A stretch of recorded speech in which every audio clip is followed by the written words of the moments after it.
हम संगीता झा सादर प्रणाम करै छी समस्त मिथिलावासी के। आइ हम अहाँ सबके बीच लऽ कऽ उपस्थित छी एकटा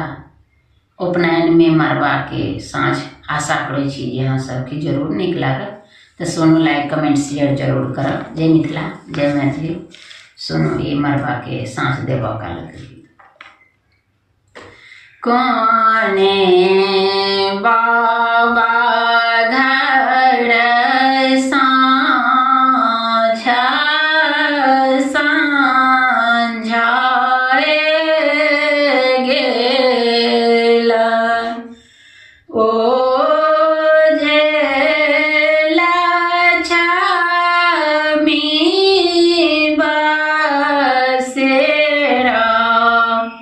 लेला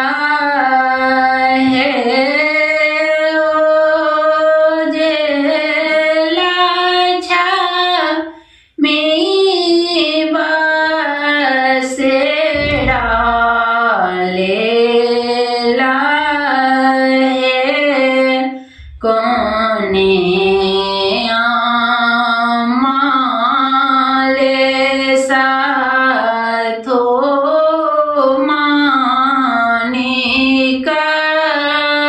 दीप ओ जे मड़बाई जोत भेला हे ओ जे मड़बाई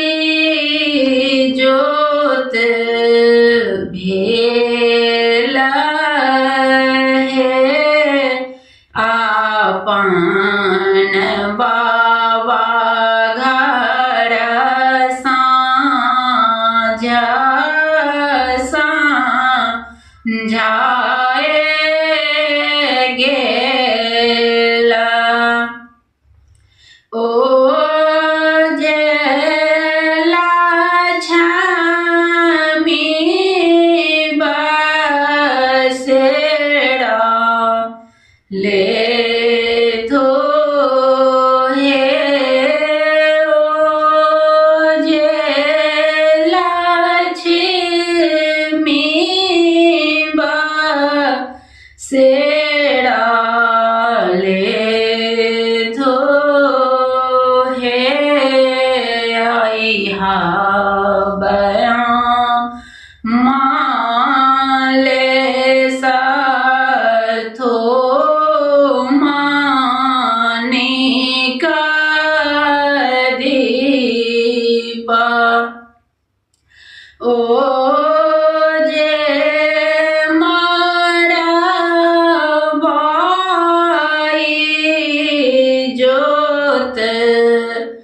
भेला हे ओ जे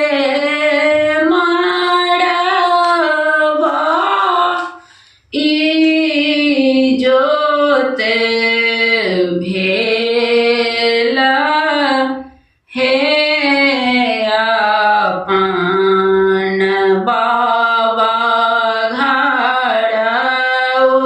उचिता कल्याण भेला ओ जेला छमी दाहिना भेला है ओ जेला छमी दाहिना भेला है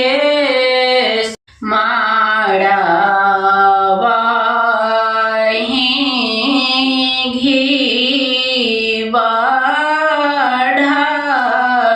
बढ़ाड़िए गेला ओ जे स्वर्ग जोत भेला हे ओ जे स्वर्ग जोत भेला